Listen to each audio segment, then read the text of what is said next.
Welcome to दवा India.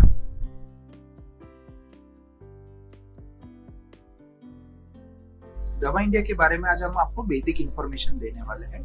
इसके अंदर हम ये जो टॉपिक्स आप देख रहे हो ये कवर करेंगे। सबसे पहले शेड्यूल्स, फार्मा इंडस्ट्री में कौन कौन से शेड्यूल्स है, difference between generic medicine versus branded medicine, types of dosage form, segments in Dava India, parts of prescriptions and role of pharmacist at Dava India.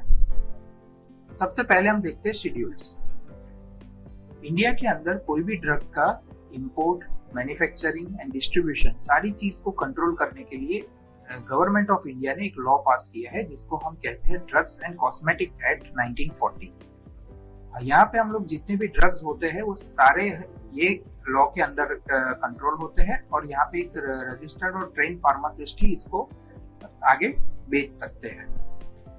अगर हम रिटेल की बात करें तो रिटेल के लिए मेनली दो शेड्यूल्स इंपॉर्टेंट है, schedule H and schedule x. Schedule H में आने वाले सारे जो ड्रग्स होते हैं वो कंपलसरी हमें रजिस्टर्ड मेडिकल प्रैक्टिशनर के प्रिस्क्रिप्शन पे ही सेल करने होते हैं, हम इसको डायरेक्टली सेल नहीं कर सकते हैं। दूसरी कैटेगरी है शेड्यूल एक्स।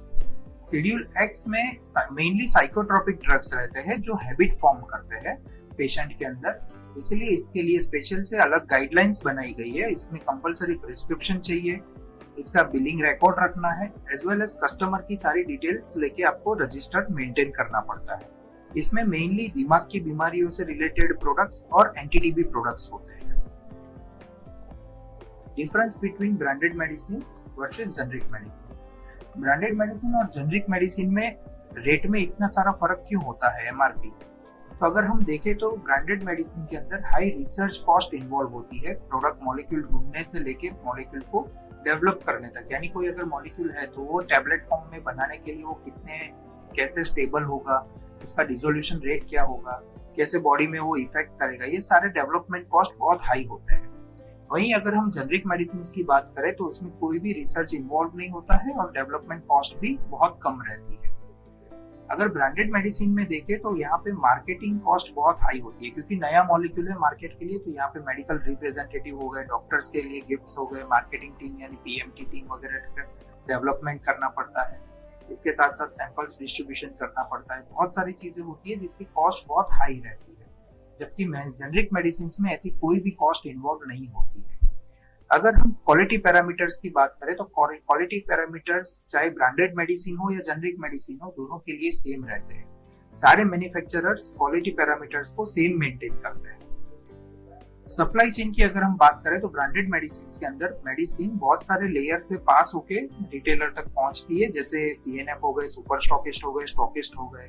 जबकि जेनरिक मेडिसिन के अंदर हम लोग सीधा कंपनी से रिटेलर में मेडिसिन को पहुंचाते हैं, जिससे हमारी सप्लाई चेन कॉस्ट भी कम हो जाती है। अब हम टाइप्स ऑफ डोसेज फॉर्म देखते हैं। सबसे पहला हमारा डोसेज फॉर्म है वो है ओरल सॉलिड टैबलेट फॉर्म। इसके अंदर अगर हम देखें तो पहला टाइप है कंप्रेस्ड टैबलेट। कंप्रेस्ड टैबलेट क्या होता है? जब हम मॉलिक्यूल के पाउडर को इसके साथ कुछ एक्सिपिएंट मिक्स करके उसके पहले ग्रेन्यूल्स बनाते हैं, ग्रेन्यूल्स को पंचिंग मशीन में डाल के उसको पंच करके टैबलेट बनाया जाता है। इस फॉर्म को हम कहते हैं कंप्रेस्ड टैबलेट। लेकिन कई सारी टैबलेट्स का टेस्ट बहुत बीटर हो सकता है, बहुत कड़वा लगता है या सही तरीके से टेस्ट नहीं होता है, जिससे कस्टमर को उसको लेने में तकलीफ होती है। तो ऐसी टैबलेट्स को हम लोग शुगर कोट करते हैं या तो फिल्म कोट करते हैं उसका टेस्ट को मास्क करने के लिए। तो अगर आप देखो तो अगर शुगर लेयर का कोटिंग किया गया है टैबलेट पे तो उसको हम शुगर कोटेड टैबलेट करते हैं, और अगर फिल्म का कोटिंग किया गया है तो उसको हम फिल्म कोटेड टैबलेट कहते हैं। कोई मॉलिक्यूल ऐसा है कि जो स्टमक में रिलीज नहीं होना चाहिए, सीधा इंटेस्टाइन में रिलीज होना चाहिए, तो ऐसे टैबलेट के लिए हम लोग एंटेरिक फिल्म कोटिंग करते हैं, इसको हम कहते हैं एंटेरिक कोटेड टैबलेट। फिर हमारा टैबलेट का टाइप है एफरवेसेंट टैबलेट। जब भी कोई टैबलेट को अगर हम लोग पानी में डालें और वो कार्बन डाइऑक्साइड रिलीज करता है, गैस रिलीज करता है, उस टैबलेट को हम लोग एफरवेसेंट टैबलेट कहते हैं। फिर च्यूएबल टैबलेट। च्यूएबल टैबलेट को कंपलसरी माउथ में च्यू करके फिर आपको निगलना है, इस टैबलेट के फॉर्म को हम च्यूएबल टैबलेट कहते हैं। फिर बकल एंड सबलिंगुअल टैबलेट। अगर कोई टैबलेट को ओरल चीक कैविटी से अगर उसका एब्जॉर्प्शन करवाना हो तो उसको माउथ में ही रखना है और बकल के आसपास रखना है, जिससे वहां से ड्रग का एब्जॉर्प्शन इजीली हो सके। फिर है सबलिंगुअल टैबलेट। अगर टैबलेट सबलिंगुअल है तो उसको कंपलसरी टंग के नीचे रखना है जहां से ड्रग एब्जॉर्प्शन इजीली हो सके। फिर पेसारिस। पेसारिस एक ऐसा डेवलप्ड फॉर्म है टैबलेट का जो वजाइना में इंसर्ट किया जाता है और वहां से धीरे धीरे ड्रग को रिलीज करता है और वहीं से वो एब्जॉर्ब करवाता है। फिर बाइलेयर टैबलेट। अगर कोई दो मॉलिक्यूल ऐसे है जो एक दूसरे के साथ सूटेबल नहीं है, या फिर ऐसा है कि एक मॉलिक्यूल को इमीडिएट रिलीज करवाना है और दूसरे मॉलिक्यूल को सस्टेन रिलीज करवाना है, तो ऐसे कंडीशन में हम लोग बाइलेयर टैबलेट बनाते हैं, जिसमें एक लेयर होगा वो इमीडिएट रिलीज हो जाएगा और दूसरा लेयर है वो सस्टेन रिलीज होगा, यानी 8 से 10 घंटे या 12 घंटे तक इफेक्ट देता रहता है। तो ऐसे 2 लेयर वाले टैबलेट को हम बाइलेयर टैबलेट कहते हैं। इसके बाद हमारा दूसरा ओरल सॉलिड फॉर्म है वो है कैप्सूल। कैप्सूल मेनली 2 तरीके के होते हैं, एक हार्ड जिलेटिन कैप्सूल एंड एक soft gelatin capsule. Hard gelatin capsule को अगर आप छुओगे तो उसको ऊपर का शेल हार्ड होता है और वो ओपन होता है। इसके अंदर हम लोग मेडिसिन पाउडर या ग्रेन्यूल्स के फॉर्म में फिल करते हैं और फिर वापस उसको क्लोज कर देते हैं। सॉफ्ट जिलेटिन की अगर बात करें तो सॉफ्ट जिलेटिन मटेरियल छूने में बहुत सॉफ्ट होता है। इसके अंदर मेनली जो भी ऑयल या वाटर फिल मटेरियल होता है वही फिल किया जाता है और डोसेज फॉर्म रेडी किया जाता है। जिलेटिन जनरली एक नॉनवेज सोर्स से आता है। वहीं अगर हम बात करें तो HPMC वेज कैप्सूल्स, अभी ये रिसेंटली फाउंड हुआ है कि HPMC मटेरियल से कैप्सूल बनाए जाते हैं जो प्योर वेज फॉर्म में होते हैं। इसके अलावा लिक्विड फिल कैप्सूल्स, तो लिक्विड फिल कैप्सूल्स में लिक्विड जो रहता है उसको हार्ड जिलेटिन कैप्सूल में भरा जाता है और उसको प्रॉपरली सील किया जाता है जिससे वो लीकेज नहीं हो। इसको हम लिक्विड फिल कैप्सूल कहते हैं। अच्छा, वेज और नॉन वेज सिंबल, 2 तरीके के सिंबल हर प्रोडक्ट पे रहते हैं। ग्रीन मार्क होता है या तो रेड मार्क होता है। इसमें इसका मतलब ये होता है कि अगर वो दवाई के अंदर कोई भी इंग्रेडिएंट या उसका कैप्सूल अगर नॉनवेज सोर्स से लिया गया है तो उसमें रेड मार्क रहेगा। अगर शेल और अंदर का इंग्रेडिएंट दोनों ही अगर प्योर वेज से इंग्रेडिएंट लिए गए हैं, दोनों ही अगर वेज सोर्स से लिए गए तो उसपे ग्रीन सिंबल रहता है। इसके बाद वाला हमारा जो डोसेज फॉर्म है वो है सैचेट। सैचेट यानी एक तरीके से पाउच होता है जिसके अंदर आइदर पाउडर या ग्रेन्यूल्स को फिल किया जाता है और इसको जनरली 1 टाइम यूज के लिए ही यूज किया जाता है। फिर होता है लॉजेंजिस। लॉजेंजिस को हम लोग स्लोली माउथ में डिसॉल्व करवाते हैं जिससे drug delivery system slowly release होती जाए। ये जनरली गले की खराश वगैरह के लिए यूज होता है जहाँ पे आपको स्लोली इसकी इफेक्ट मिलती जाएगी और गला ठीक रहेगा। इसको हम लॉजेंजिस बोलते हैं। फिर हम लिक्विड डोसेज फॉर्म्स की बात करेंगे। इसमें सबसे पहला है सिरप। सिरप के अंदर प्योरली शुगर और पानी मिला के सिरप बनाया जाता है और उसी में ड्रग जो रहता है उसको डिसॉल्व किया जाता है। इस फॉर्म को हम सिरप कहते हैं। दूसरा फॉर्म है सस्पेंशन। कुछ ड्रग के पार्टिकल्स वाटर सॉल्यूबल नहीं रहते हैं। ऐसे केसेस में वो पार्टिकल्स को बहुत ही छोटा यानी बहुत ही स्मॉल साइज में कन्वर्ट किया जाता है और फिर उसको पानी के अंदर और सिरप के अंदर सस्पेंड किया जाता है। इस कंडीशन को हम सस्पेंशन कहते हैं। सस्पेंशन हमेशा यूज करने से पहले आपको प्रॉपर शेक करना होता है जिससे वो पार्टिकल्स वापसली इक्वली डिस्ट्रीब्यूट हो जाए। फिर होता है इमल्शन। जब कोई लिक्विड और ऑयल ये दोनों को मिक्स करके अगर कोई डोसेज फॉर्म बनाया जाता है उस डोसेज फॉर्म को हम कहते हैं इमल्शन। इसके बाद वाला हमारा जो डोसेज फॉर्म है वो है एलिक्सिर। जब अल्कोहल और पानी दोनों को मिक्स करके अगर कोई डोसेज फॉर्म तैयार किया जाता है तो उसको हम एलिक्सिर कहते हैं। फिर लिंक्टस। अगर कफ्स और सोर थ्रोट है यानी सूखी खांसी जैसा है तो उस कंडीशन को कंट्रोल करने के लिए जो डोसेज फॉर्म सिरप तैयार किया जाता है उसको हम लिंक्टस कहते हैं। फिर गार्गल्स। गार्गल्स जनरली माउथ के अंदर ही रिंस करके उसको बाहर कर देना रहता है। ये एब्जॉर्प्शन मतलब इनहेल करने के लिए नहीं होता है। फिर एक्सपेक्टोरेंट। एक्सपेक्टोरेंट यानी क्लियर, जो हमारे नोज या जो हमारे रेस्पिरेटरी ट्रैक्ट है उसमें जो हमारा बलगम जमा होता है उसको रिमूव करने के लिए जो डोसेज फॉर्म तैयार किया जाता है उसको हम एक्सपेक्टोरेंट कहते हैं। इसके बाद होता है respules. Respules generally liquid dosage form में रहता है और प्लास्टिक कंटेनर, छोटे से प्लास्टिक कंटेनर में आता है जिसको आप ओपन करके 1 टाइम में ही पूरा यूज करना रहता है। ये जनरली नेबुलाइजर के साथ यूज होता है। इसके बाद है आई, ईयर एंड अदर टाइप के नेजल ड्रॉप्स या ड्रॉप्स। ड्रॉप्स के अंदर ड्रॉपर का यूज होता है और ये ड्रॉपर से आप कहीं पे भी लिक्विड को इंसर्ट कर सकते हो, जैसे आंख में डाल सकते हो, नोज में डाल सकते हो। ठीक है। इसके बाद हमारा जो डोसेज फॉर्म है वो है ऑइंटमेंट। ऑइंटमेंट जनरली छूने में रफ होता है और उसको स्किन पे रब करना पड़ता है।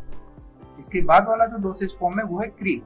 क्रीम सॉफ्ट होता है और ये इजीली स्किन पे स्प्रेड हो जाता है। जहाँ पे क्रीम को लगा के आपको छोड़ देना रहता है, वो अपने आप एब्जॉर्ब हो जाता है।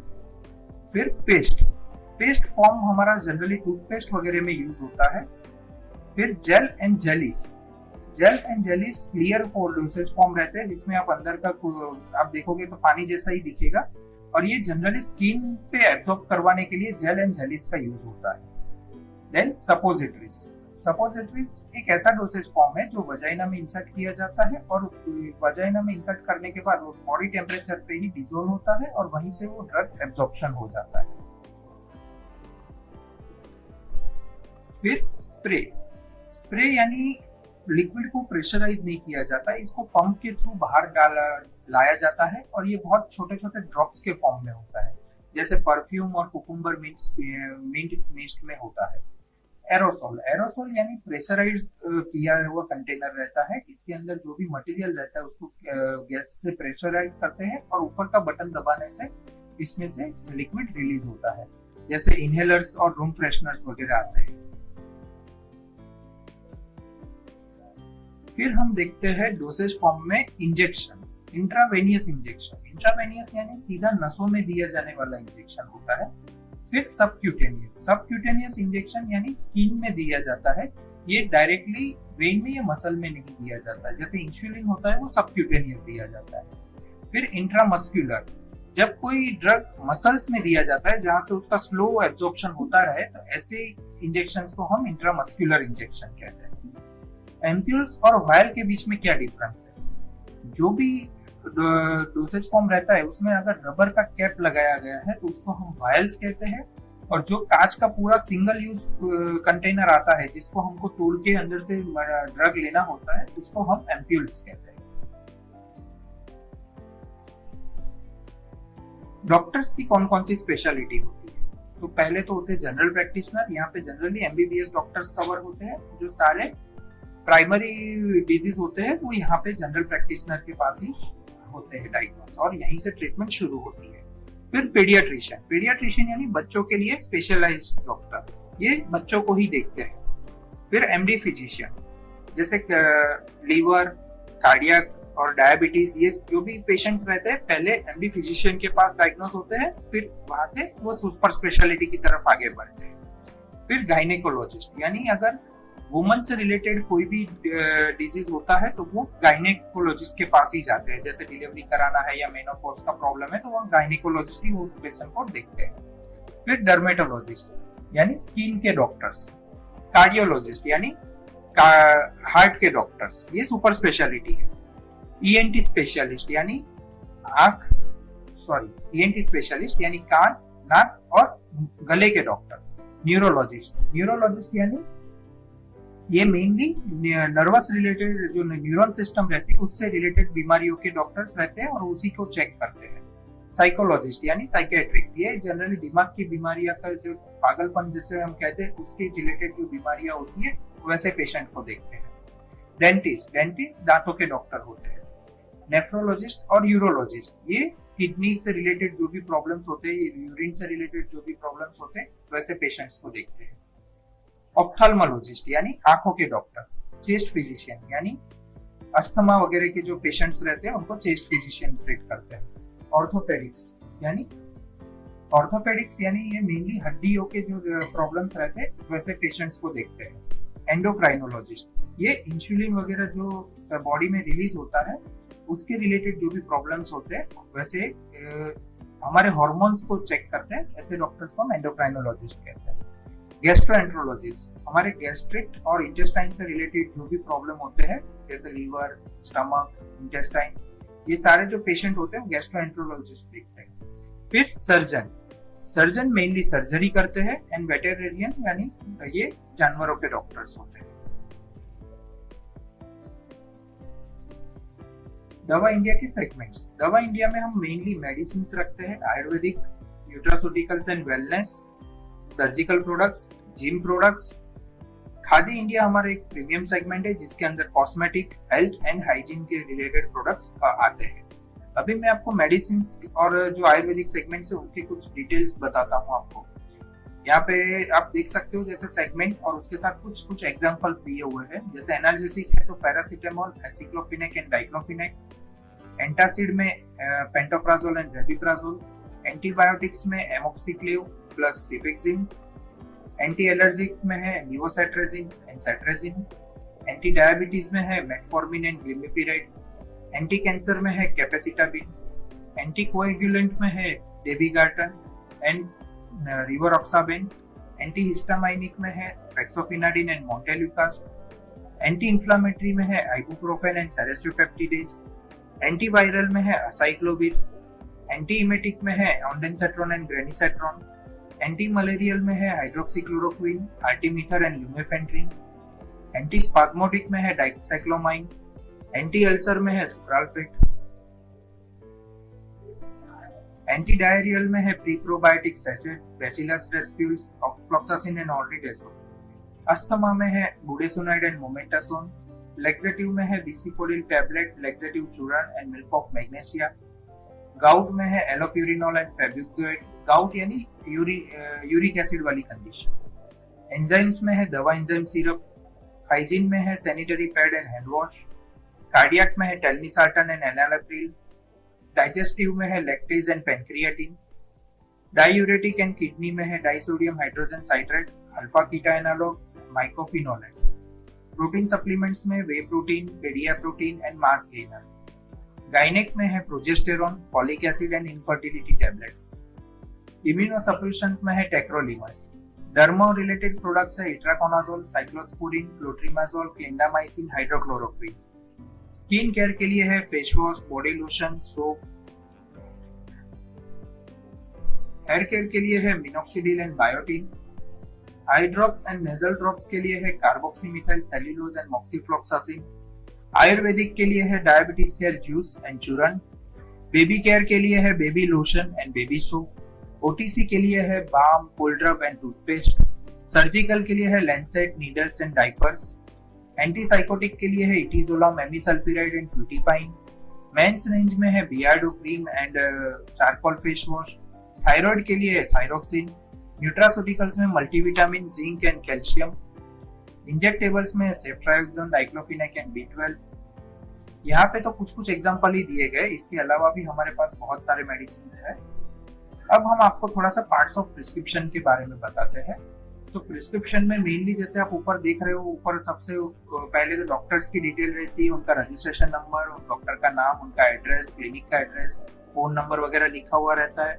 उसके बाद अगर आप देखोगे तो पेशेंट की डिटेल्स रहेगी, पेशेंट का नाम, एड्रेस, उनका एज, डेट ऑफ प्रिस्क्रिप्शन, फिर RX करके उनका नीचे प्रिस्क्रिप्शन लिखा जाता है। उसके अंदर कुछ ड्रग्स लिखे जाते हैं और ड्रग्स के बाद उसमें डोसेज कैसा लेना है वो लिखा जाता है। अब यहाँ पे कई बार आपको प्रिस्क्रिप्शन पढ़ने में ध्यान रखना पड़ता है क्योंकि बहुत सारे ड्रग्स के नाम सेम रहते हैं, जैसे सिफिक्सिम एंड सेफ्ट्रायोक्सोन, दोनों में सेफ करके आता है डॉक्टर का प्रिस्क्रिप्शन। तो यहाँ पे आपको ध्यान रखना पड़ेगा कि ये स्ट्रेंथ कौन सी लिखी हुई है। अगर सिफिक्सिम लिखी हुई है तो 100 या 200 होगा, अगर सेफ्ट्रायोक्सोन लिखा है तो 500 या 1000 हो सकता है।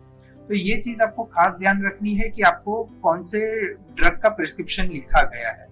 इसके साथ साथ आप ये भी देख सकते हो कि ओवरऑल प्रिस्क्रिप्शन कैसा है, मतलब एंटीबायोटिक, हायर एंटीबायोटिक्स लिखे हुए हैं, अगर हायर एंटीबायोटिक्स लिखे हुए तो वो मोस्ट प्रोबेबली सेफ्ट्रायोक्सोन हो सकता है। अगर पेशेंट की कंडीशन सिर्फ सर्दी खांसी या ऐसे कुछ नॉर्मल कंडीशन के लिए लिखा गया तो उसमें सिफिक्सिम लिखा हुआ हो सकता है। इसके साथ साथ आपको डोसेज भी खास ध्यान रखना है। अगर 010 लिखा है इसका मतलब ओडी डोज देना है, 101 लिखा है इसका मतलब बीडी डोज लेना है, अगर 111 लिखा है इसका मतलब टीआईडी लेना है दिन में। तो डोसेज पे भी आपको खास ध्यान देना है। इसके बाद रोल ऑफ फार्मासिस्ट। एक फार्मासिस्ट का दवा इंडिया स्टोर पे क्या रोल होता है? तो सबसे पहले आपको प्रिस्क्रिप्शन को हैंडलिंग करना है, प्रिस्क्रिप्शन पूरा रीड करना है, रीड करने के बाद उसकी सारी दवाइयां निकालनी है, उसके बाद पेशेंट काउंसलिंग करना है। पेशेंट काउंसलिंग में आपको ये बताना है कि ये दवाइयां जो आप डॉक्टर ने प्रिस्क्राइब की है वही है, सिर्फ दवा इंडिया कंपनी की है। वो हो जाने के बाद अगर पेशेंट एग्री करता है तो उनको अपसेलिंग एंड क्रॉस सेलिंग के कुछ प्रोडक्ट्स बताने हैं। जैसे अगर डायबिटिक की कंडीशन है तो डायबिटिक कंडीशन को सपोर्ट करने के लिए हमारे पास करेला जामुन जूस है, जाम्बू बीज कैप्सूल है, तो आप उनको वो चीज बता सकते हो कि आपको डायबिटीज है तो आप इसके साथ ये ले लोगे तो आपको और अच्छी कंडीशन हो सकती है। तो up selling and cross selling करना है। उसके बाद जो भी मेडिसिन उन्होंने ली है उसका लेबलिंग करना है, और लेबलिंग करने के बाद उसका डोसेज डिस्क्राइब करना है कि क्या क्या हो सकता है। उसके बाद जो भी मेडिसिन या सपोर्टिंग प्रोडक्ट्स अगर कस्टमर ने लिए हैं उसको बिल करना है, और उसका आपको रिकॉर्ड रखने के लिए कंपलसरी उसको बिलिंग करना है। इसके बाद अपने स्टोर में जो भी नॉन मूविंग या नियर एक्सपायरी प्रोडक्ट्स है उसका ट्रैक रिकॉर्ड रखना पड़ेगा। साथ में मेक श्योर कि दवाई या जो भी है उसको प्रॉपर स्टोर कंडीशन में रखा गया है। कोई भी कहीं से धूप नहीं आ रही है मेडिसिन के ऊपर, क्योंकि जनरली धूप के अंदर मेडिसिन डिटोरिएट हो जाती है, उसकी स्टेबिलिटी नहीं रहती है। तो प्रॉपर धूप नहीं आ रही है, मतलब सारी मेडिसिन छाव में रखी है। उस पर अगर कोई स्पेशलाइज कंडीशन लिखी है कि इसको 2 to 8 डिग्री में रखो तो वो फ्रीज में रखी हुई होनी चाहिए। इसके अलावा आपका जो भी स्टाफ है वहां पे, आपके साथ जो भी सबऑर्डिनेट काम करते हैं, उनको भी ये चीज आपको बतानी है कि ये सब मेडिसिन कैसे स्टोर करनी है, प्रिस्क्रिप्शन कैसे रीड करना है, ताकि उनका भी नॉलेज बढ़ सके। एक बार मेडिसिन का पेशेंट के साथ अगर कंफर्मेशन हो जाता है कि ये चीज हमें ले जानी है, तो उसके बाद आपको वो मेडिसिन को again strength and quantity check करनी है कि डॉक्टर ने जो प्रिस्क्रिप्शन में लिखा है वही स्ट्रेंथ हमने निकाली है, और अगर उन्होंने 30 टैबलेट या 30 कैप्सूल्स लिखा है तो हमने वही दी है ना, उससे ज्यादा या कम तो नहीं हुआ। उसके बाद उनका एक्सपायरी डेट भी चेक करना है। कई बार क्या होता है कि पेशेंट एनआरआई होते हैं तो एक साथ 6 महीने या 1 साल की दवाई ले जाते हैं। तो ऐसे केस में आपको चेक करना है कि अगर वो 1 साल की दवाई ले जा रहे हैं तो वो कहीं एक्सपायरी डेट बीच में खत्म तो नहीं हो रहा है, उसका एक्सपायरी 1 साल तक चलेगा ना, वो सब आपको इंश्योर करके फिर उसका आपको बिलिंग करना है। और उसके ऊपर आपको जो भी पेशेंट का नाम एंड कॉन्टेक्ट नंबर है वो कंपलसरी आपको बिल बनाना है उसी नाम से और उसी नंबर से, ताकि वो हमेशा अपने रिकॉर्ड में बना रहे। और आपको बिल के अकॉर्डिंग वो सारी मेडिसिन को क्रॉस चेक करना है और उसके बाद ही उसको पैक करना है, ताकि कोई भी 2 पेशेंट की मेडिसिन मिक्स ना हो जाए। और यहाँ पे दवा इंडिया में ये कंपलसरी है कि हम पेशेंट को बिल देंगे ही, ताकि कोई भी गड़बड़ आगे ना हो सके। समय देने के लिए बहुत बहुत